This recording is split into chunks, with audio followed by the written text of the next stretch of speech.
അപൂർവ Ayurveda academy and ക്ലിനിക്കിന്റെ ഉദ്ഘാടനം മുണ്ടക്കയത്ത് നടന്നു. അപൂർവ ആർക്കേഡിൽ കോസ്വേ ജംഗ്ഷനിലാണ് ക്ലിനിക്ക് ആരംഭിച്ചിരിക്കുന്നത്.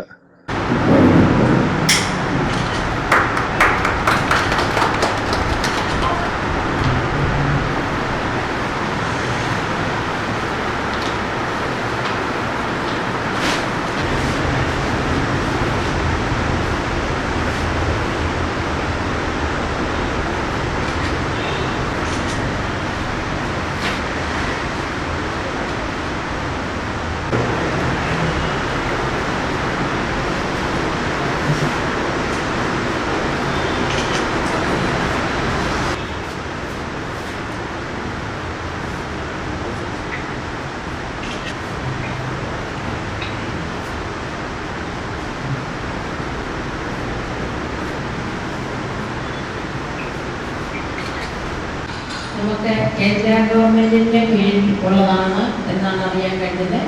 ഇപ്പോൾ ഇന്നത്തെ കാലത്ത് ആയുർവേദത്തിന്റെ പ്രാധാന്യം നമുക്ക് എല്ലാവർക്കും അറിയാം. എന്തുകൊണ്ട് നമുക്ക് ആയുർവേദം തന്നെയാണ് അത്യാവശ്യമായി വേണ്ടിയത്. ആയുർവേദ മരുന്നുകൾ പണ്ടൊക്കെ നമുക്ക് അതായിരുന്നു നമ്മുടെ നാട്ടുവൈദ്യങ്ങളെ കൂടിയാണ് നമ്മളെല്ലാം കടന്നു പോയിക്കൊണ്ടിരുന്നത്.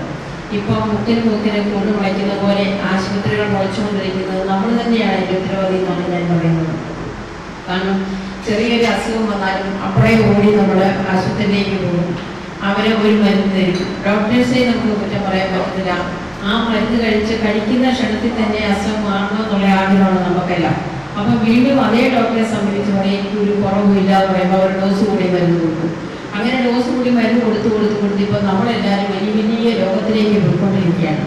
അപ്പോൾ അതിനൊക്കെ ഒരു അറുതി വരുത്തുവാനായിട്ട് നമ്മുടെ ആയുർവേദ ആശുപത്രികൾ കൂടുതലായി ഉണ്ടാകുന്നതും ഇപ്പം എൻ്റെ കോഴ്സ് ഇവിടെ കൊടുക്കുന്നുണ്ടെന്നാണ് ഞാൻ മനസ്സിലാക്കിയത്. കൂടുതൽ ആൾക്കാർ ഇതിൻ്റെ കോഴ്സിലേക്ക് വരികയും പഠിക്കുകയും കൂടുതലായിട്ട് നമുക്ക് ഇങ്ങനെയുള്ള ആശുപത്രികളെ നമ്മുടെ ആയുർവേദ ആശുപത്രികൾ വളർത്തിക്കൊണ്ട് വരുവാനായിട്ടും നമ്മളെല്ലാം കൊണ്ടും വ്യായാമമായിട്ടും എല്ലാ രീതിയിലും നമുക്ക് ആയുർവേദത്തിൽ കൂടെ നമുക്ക് പരിഗണന കിട്ടുന്നതാണ്. അപ്പം നമ്മൾ എന്തുകൊണ്ടും ആയുർവേദ ആശുപത്രികളെ നല്ല രീതിയിൽ പ്രോത്സാഹിപ്പിക്കുകയും ഇതിലേക്ക് കൂടുതൽ ആൾക്കാരെ ഈ കോഴ്സിലേക്ക് ക്ഷണിക്കുകയും ഇതിനുള്ള പരസ്യം കൊടുക്കുകയൊക്കെ ചെയ്തുകൊണ്ട് കൂടുതൽ ആൾക്കാർ ഇതിലേക്ക് വരട്ടെ എന്ന് ആശംസിക്കുന്നു.